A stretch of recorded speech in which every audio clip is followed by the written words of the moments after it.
আসসালামু আলাইকুম দর্শক, আজ আমি রান্না করব পুঁইশাকের ফল ভাজি। আর এই পুঁইশাকের ফল ভাজিটা খেতে খুবই মজার হয়ে থাকে। কেউ তো এই ফল ভাজিটা ভাজি খেতে পছন্দ করে, আবার কেউ শুটকি দিয়ে।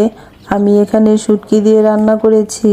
প্রথমে আমি ছাদ বাগান থেকে পুঁইশাকের ফলগুলো সংগ্রহ করে নিচ্ছি। শীতের সময়টায় পুঁইশাক গাছে তেমন একটা পুঁইশাক হয় না, তবে এই ফলগুলোই হয়ে থাকে গাছে। আমাদের গাছে বেশ অনেকগুলোই পুঁইশাকের ফল হয়েছে। আমি সবগুলো পুঁইশাকের ফলই ছিঁড়ে নিচ্ছি গাছ থেকে।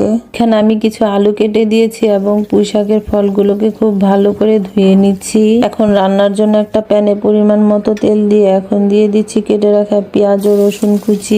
পেঁয়াজ ও রসুন কুচি দিয়ে এখন দিয়ে দিব পরিমাণ মতো লবণ, ছাড়াও দিয়ে দিব 1 চা চামচ মরিচ গুঁড়ো, 1 চা চামচ হলুদ গুঁড়ো, 1 চা চামচ ধনিয়া গুঁড়ো এবং 1 চা চামচ জিরের গুঁড়ো।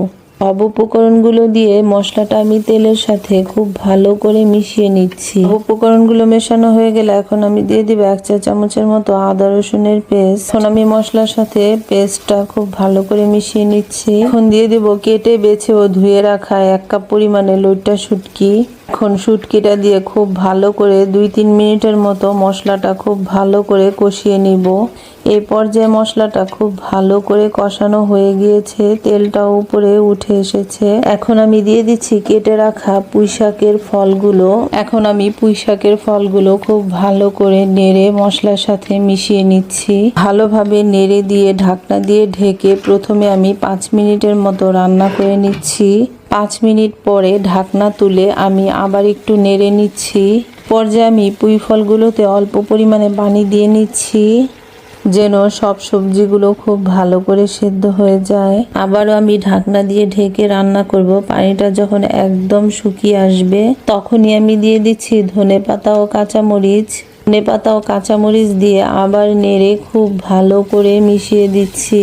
এখন এই পর্যায়ে পানিটা শুকিয়ে এসেছে, তেলটা উপরে উঠে এসেছে। এই ভাজিটা কিন্তু একটু ভাজা ভাজা করে রান্না করলেই খুব ভালো লাগে।